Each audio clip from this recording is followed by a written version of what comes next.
बिहार की सत्ता पर 16 सालों से नीतीश कुमार विराजमान है। लगातार नीतीश कुमार के तरफ से सुशासन की बात की जाती है, कानून का राज है, लेकिन सुशासन पर उस समय सवाल उठने लगा जब कुछ साल पूर्व मुजफ्फरपुर बालिका गृह कांड होता और इस पूरे मामले को लेकर बिहार सरकार की किरकिरी होती है। सरकार पहले संभल जाती तो कुछ बात होती। अब हालात देख लीजिए कि फिर पटना के गाय घाट स्थित जो बालिका गृह है वहां पे जो सुपरिटेंडेंट है वंदना गुप्ता, ये वही महिला है जो अपने पद पे रहते हुए बच्चियों से जिस्म फरोशी का धंधा करवाती थी। इस पूरे मामले को लेके जो पीड़िता थी, इस मामले का खुलासा किया था और कहीं ना कहीं सुशासन पर सवाल उठने लगे थे। पीड़िता को लेके तमाम समाज सेवी और जो एडवोकेट है पटना हाईकोर्ट की मीनू जी, लगातार पटना के थानों की चक्कर लगाई, पटना डीएम के पास पहुंची, तमाम आला अधिकारियों के पास पहुंची, लेकिन सभी ने भगाने का काम किया, दर दर भटकते रही। लेकिन जो न्याय की लड़ाई थी, जो सच की लड़ाई थी, वो कहीं ना कहीं अब मुखर होते दिख रही है। पटना हाईकोर्ट की जो वकील है मीनू कुमार जी, इस पूरे मामले को लेकर हाईकोर्ट ने खुद संज्ञान लिया था और कहीं ना कहीं तमाम अधिकारियों को फटकार लगाने का काम किया था। मीनू जी हमारे साथ है। अब देखिए लड़ाई जो है अब काफी कहा जा सकता है कि धीरे धीरे आगे बढ़ रही है। मीनू जी ने आज जो विक्टिम है उसके नाम से पटिशन डाल दिया। क्या कुछ अभी तक की अपडेट है जो बालिका गृह कांड है? और वंदना गुप्ता, आखिर वंदना गुप्ता को कौन लोग बचा रहा है? आखिर उसके सर पे किसका हाथ है? ये तमाम चीजों का खुलासा होगा और न्याय के मंदिर में भले ही देर से इंसाफ मिले, लेकिन मिलता जरूर है और कोर्ट पे लोगों को भरोसा है। और जिस प्रकार से सीधे तौर पे जो समाज कल्याण विभाग की ओर से जो clean chit Patna shelter home को दिया गया था, उसको लेके भी सवाल खड़े हुए थे। मीनू जी हमारे साथ है। मीनू जी, जो लड़ाई थी अब कहीं ना कहीं सीधे तौर पे कहा जा सकता है कि कोर्ट के तरफ से जो लड़ाई है वो लड़ी जाएगी। आज आपने पटिशन कर दिया, इस पूरे मामले को लेके हाईकोर्ट ने स्वतः संज्ञान लिया था और फटकार भी लगाई थी, लेकिन समाज कल्याण का जो रवैया था, जो क्लीन चिट दिया गया पटना शेल्टरों में, बिना एफआईआर किए, बिना कुछ जांच टीम किए हुए सीधे तौर पे प्रेस रिलीज जारी कर दिया गया। आज क्या क्या हुआ और ये लड़ाई कब तक जारी रहेगी आपकी ओर से? ये न्यायिक लड़ाई अब हो गई है और आज हमने इसमें विक्टिम की ओर से इंटरवीनर पिटीशन दायर कर दिया है और अब इसमें कार्रवाई आगे चलेगी। नहीं, लेकिन सबसे बड़ा सवाल है मैम, आपका अनुभव काफी रहा है, जब जब कि इस तरह की घटनाएं होती है, किसी को इंसाफ नहीं मिलता तो पटना से आप फ्रंट पे खड़ा होती है, कहां कहां भटकना पड़ा, कितना मुश्किल झेलना पड़ा। आप समझिए कि आप हाई कोर्ट की वकील भी हैं, थाना गए, डीएम साहब के पास गए, कितना हाँ जी, हाँ, हमें परेशानी। भटकना तो बहुत ज़्यादा ही पड़ा था। 2-3 दिन से तो हम लोग बहुत ज़्यादा हताश हो गए थे और हमें लग रहा था कि शायद हमें कुछ भी ना होगा, लेकिन एक रे ऑफ होप की तरह पटना उच्च न्यायालय ने जब स्वतः संज्ञान ले लिया तो एक वो रे ऑफ होप की तरह था। और उस दिन हमारे खुशी का ठिकाना नहीं था कि किसी ने तो सुना, कम से कम जिसे न्यायमूर्ति कहते हैं वो एक्चुअली में न्यायमूर्ति निकले। और हम लोग अब अपनी सारी बातें अब उनके पक्ष में, उनके समक्ष रखेंगे और अपना हम सारा जो भी हमारी परेशानियां हैं, जो रिमांड होम की उन बच्चियों को लेकर के ये लड़की करना चाहती है उनके लिए, और हम भी कहीं ना कहीं हमारा भी मन है कि हम वो उन चीज़ों को, अगर हमें अवसर मिल रहा है तो हम उसे पूरी तरीके से उस अवसर को करें। और हम इसे अपनी सारी बातों को इंटरवीनर पिटीशन में हम लोग रख करके न्यायालय से गुहार लगाएंगे कि इन सारी चीज़ों को व्यवस्थित किया जाए। मैडम एक चीज़ और है, कानूनी प्रक्रिया की बात कर ली जाए तो जो सिस्टम है उनके पास आप लोग गई, सारे जगह से भगा दिया गया या कहा जा सकता है बहाना बनाया गया, किसी ने आपका नहीं सुना, तो एक समय आप लोग को लगा था, निराशा हाथ लगी कि चलो अब लगता है कि नहीं? बिल्कुल लगी थी। ऐसा लगा था जब प्रेस नोट रिलीज हो गया था तो हमें सब जगह से फ़ोन आया, आज आपने न्यूज़ नहीं देखा? तो एक उस समय एक थोड़ा सा झटका सा लगा कि अचानक ऐसा। फिर कहीं से कहते हैं ना कि कहीं भगवानी एक शक्ति आ रही थी, तो हमने कहा कि अच्छा अभी तो इसे यहाँ पे नहीं छोड़ेंगे। और हम लोग कि अब इस नोट पे, प्रेस नोट पे हम नहीं आएंगे और हम आगे बढ़ेंगे, और हम आगे बढ़े और आज हम यहाँ तक हैं। मैडम अमूमन आप देखती होंगी कि अगर कोई थाना नहीं सुनता, कोई झगड़ा हो जाता है या किसी तरह का विवाद या पुलिस से न्याय नहीं मिलता, तो लोग अमूमन कह देते, पढ़े लिखे लोग भी नहीं, चलो ठीक है कोर्ट में फरियाद लेंगे। इसका मतलब कोर्ट पे भरोसा है लोगों को? बिल्कुल बिल्कुल बिल्कुल। और अब कोर्ट पे ही भरोसा है।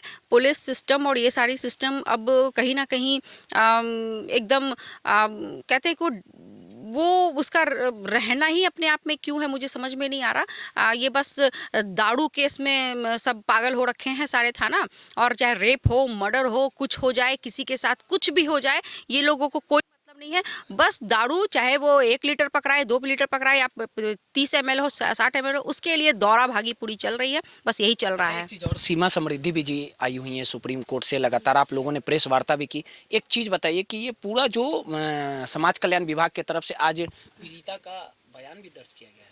हाँ, पीड़िता का 3 साढ़े 3 घंटा उनका बयान चला है। पता नहीं उस दिन बयान की ज़रूरत नहीं थी, उन्हें क्लीन चिट मिल गई। आज साढ़े तीन घंटे की बयानबाजी हुई है। जरा देखा, हम लोग भी देखना चाहते हैं कि इस बयान में उन्होंने किस किस एंगल से बयान लिया है, क्या क्या दर्शाना चाह रहे हैं, वो हम देखेंगे। एक चीज़ और है मैम, जब आपने जो पटिशन डाला है, क्या क्या तथ्य डाले हैं और फील्डिंग किस प्रकार से टाइप? नहीं, अभी फिलहाल पीड़िता के ओर से ही डाला गया है, क्योंकि हमारे पास समय का अभाव था और बहुत सारी चीज़ों को मैनेजमेंट करनी थी, डॉक्यूमेंट्स आनी बाकी है, बहुत तरीके की चीज़ें।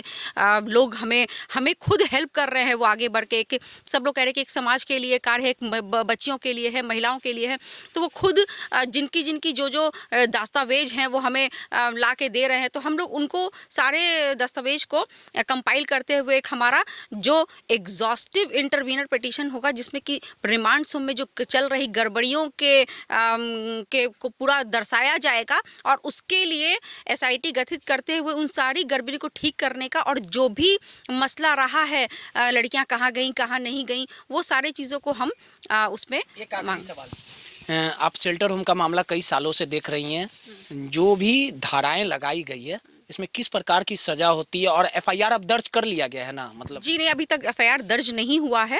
अब ये कोर्ट तय करेगा या फिर स्टेट बॉडी तय करेगी कि उन्हें जैसे स्वतः इन्होंने कॉग्निजेंस लिया, एसएसपी साहब को भी चाहिए था अभी तक मामला, लेकिन वो लोग शायद अब बिल्कुल वो इंक्वायरी की सिस्टम से चल रहे हैं, तो अब इंक्वायरी में क्या पाया जाता है, एक काइंड ऑफ जुडिशियल इंक्वायरी चल रही है अब। एक चीज़ और मैम, जब इस तरह का संगीन आरोप किसी पे लगाया जाता है तो किस तरह की सजा होती है अगर प्रूफ हो जाता है? ये बहुत ही ज़्यादा संगीन धाराएं लगेंगी, रेप से कनेक्टेड होगा, क्योंकि इसमें फोर्सफुल सेक्सुअल एक्ट्स में जाने के लिए अब आप प्रेरित कर रहे हैं किसी को, तो वो 376, 375, 354 और बहुत सारे और हो सकता है कि हम लोग इसमें क्योंकि ये जिस तरीके की घृणित कृत्य में ये है, वो हम चेक करेंगे। अगर ऐसा होगा तो उन्हें डेथ पेनल्टी और लाइफ इम्प्रिजनमेंट का ही डिमांड किया जाएगा कि इस तरीके की महिलाओं को, जो बच्चियों को क्योंकि ये लड़की माइनर थी जिस टाइम पे इसको उस तरीके के कार्य में सम्मिलित किया गया, तो जी हाँ, बहुत तरीके के, तो हम लोग उस पर बहुत तरीके का भी रिसर्च चल ही रहा है हमारा, और वो सारे ही चीज़ों को, और करप्शन एक्ट भी, पीसी एक्ट भी जाएगा इन पे, तो बहुत तरीके की चीज़ों की, तो इस तरीके की महिलाओं को तो मैं कह रही हूँ कि डेथ पेनल्टी ही मिलनी चाहिए। देखिए, एक चीज़ और है मैम, आखिरी सवाल है ये, आपको नहीं लगता सिस्टम से लड़ना आम बात नहीं है? अगर सिस्टम इस तरह से अगर कोई कह देता है तो निराश हो जाता है, चला जाता है, लेकिन आपका मुकाबला सीधे सरकार सिस्टम से रहेगा। जी हाँ, मैंने पहले भी सिस्टम से लड़ाई की है। ममता मिश्रा जब केस हो रहा था तो उस समय भी बहुत सारी चीज़ें मुझे धमकियाँ आ रही थी, लेकिन हाँ, इस बार बहुत बड़ी लड़ाई थी, तो मैंने चूज़ किया कि मुझे एक महिला संगठन टीम की भी ज़रूरत होगी, जो कि आपस में मजबूती बढ़ाएगी महिलाओं की, क्योंकि हम सभी महिलाएं हैं और हम लोग सब अपने अपने रिस्क पे काम कर रहे हैं। तो काम तो बहुत बड़ा रिस्की है, डर भी लग रहा था, लेकिन तब भी हम लोग फूक फूक के कदम चल रहे थे, क्योंकि सरकार से डायरेक्ट मुठभेड़ लेना, और सरकार से हम खिलाफ नहीं है उनके, बस उनके जो कर्मचारी लोग हैं, जो करप्ट कर्मचारी, उनको हटाइए, और उनके जगह पे क्यों ऐसा दिक्कत है कि वो वंदना गुप्ता जो कि सीडी चाइल्ड प्रोटेक्शन ऑफिसर, उनको नियुक्त करके काम करवाया जा रहा है, जबकि वो प्रावधान नहीं है as per the social welfare department के तरफ। तब भी वैसा क्या मजबूरी है, उनसे बहुत क्वालिफाइड लोग हैं, तो उनको ला करके बैठाइए, थोड़ा सा अच्छे लोगों को बैठाइए और सिस्टम को ठीक।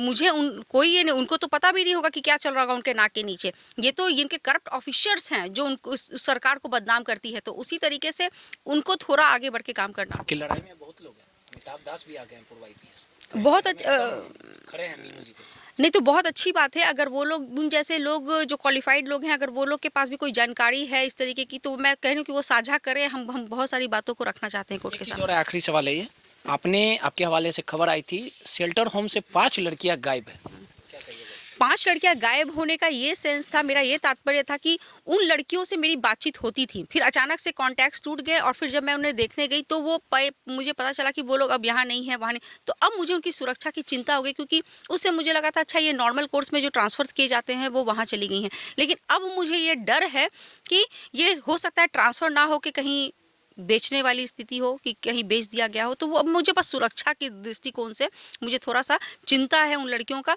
कि बस वो बता दे कि कहाँ भेजे हैं उन्हें। लड़ाई जारी रहेगी। लड़ाई जारी रहेगी। देखिए, सीधे तौर पे ये पीड़िता की वकील डॉक्टर मीनू थी, पटना हाई कोर्ट की वकील है। इन्होंने सीधे तौर पे आज जो है पटिशन दायर करवाया जो विक्टिम है। मैम, एक सवाल और था, इस पूरे घटनाक्रम को लेकर 7 तारीख को क्या मतलब समाज कल्याण के अधिकारी को बुलाया गया? नहीं, अभी तक तो फिलहाल तो भी रिप्लाईज ही आ रहे होंगे या फिर कोई समय ही लेगा। इस तरीके की चीज़ें होती हैं कोर्ट में, तो सारे लोग के रिप्लाईज आ जाएंगे और हम भी इंटरवीन कर रहे हैं तो हम भी अपना पक्ष रखेंगे और उसके बाद ही कोई निर्णय पे आएंगे। सीधे तौर पे ये पीड़िता की वकील डॉक्टर मीनू जी थी, जिन्होंने कहा कि विक्टिम की जो पिटीशन है आज दायर कर दिया गया और ये लड़ाई तब तक जारी रहेगी जब तक पीड़िता को इंसाफ नहीं मिल पाता।